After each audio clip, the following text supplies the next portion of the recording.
క్రీస్తునందు ప్రేమైన సహోదరి సహోదరులకు యేసుక్రీస్తు నామములో శుభములు. దేవుని యొక్క నూతనమైన కృప మీకు కలుగునుగాక. ఈరోజు దేవుడు మనకిచ్చిన మాట మీకా గ్రంథము 2వ అధ్యాయము 12వ వచనం. యాకోబు సంతతి తప్పక నేను మిమ్మల్ని అందరినీ పోగు చేయుదును, ఇశ్రాయేలీలో శేషించిన వారిని తప్పక సమకూర్చుదును, బోష్రా గొర్రెలు కూడినట్లు వారిని సమకూర్చుదును, తమ మేత స్థలములలో వారిని పోగు చేతును, గొప్ప ధ్వని పుట్టినట్లుగా మనుషులు విస్తారంగా కూడుదురు. ఈ మాటలు మనము మీకా గ్రంథంలో ప్రవచన రూపంగా మనం ఇక్కడ చూడగలమన్నమాట. యాకోబు సంతతి అని ఇక్కడ పిలుస్తుందనమాట. అంటే ఇశ్రాయేలీయులారా, యెహోవా చేత విమోచింపబడిన వారులారా, తప్పక నేను మిమ్మల్ని అందరినీ పోగు చేయుదును అంటున్నారు. అంటే తప్పక, ఇక్కడ తప్పక ఎందుకు వాడుతున్నారంటే, నేను మాట తప్పని వాడిని. మీరు ఒకవేళ దేవుడు మరలా తప్పుతాడేమో అనుకుంటున్నారేమో, నేను తప్పక మిమ్మల్ని అందరినీ పోగు చేయుదును.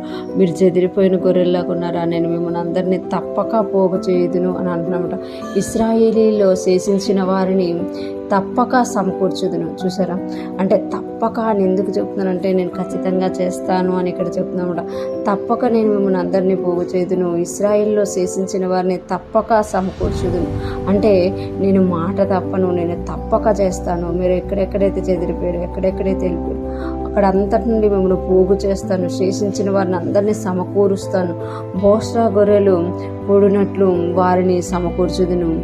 అంటే బోస్రా గొర్రెలు అంటే ఆ ప్రాంతంలో గొర్రెలు ఎక్కువగా ఉంటాయన్నమాట. ఆ గొర్రెలన్నీ కూడినట్లుగా నేను మిమ్మల్ని సమకూరుస్తాను, తమ మేత స్థలంలో వారిని పోగు చేతును. అంటే మేత స్థలములలో వారిని పోగు చేతును. ఇశ్రాయేలు ఎక్కువగా గొర్రెల కాపరులు కనుక వారికి గొర్రెలు సమకూర్చడం, గొర్రెల్ని పెంచడం, గొర్రెలకు మేత స్థలంలోకి తీసుకెళ్ళడం వారికి బాగా తెలుసు కనుక మీకా ప్రవక్త ద్వారా దేవుడు అదే సందర్భం తీసుకొని చెప్తున్నారన్నమాట.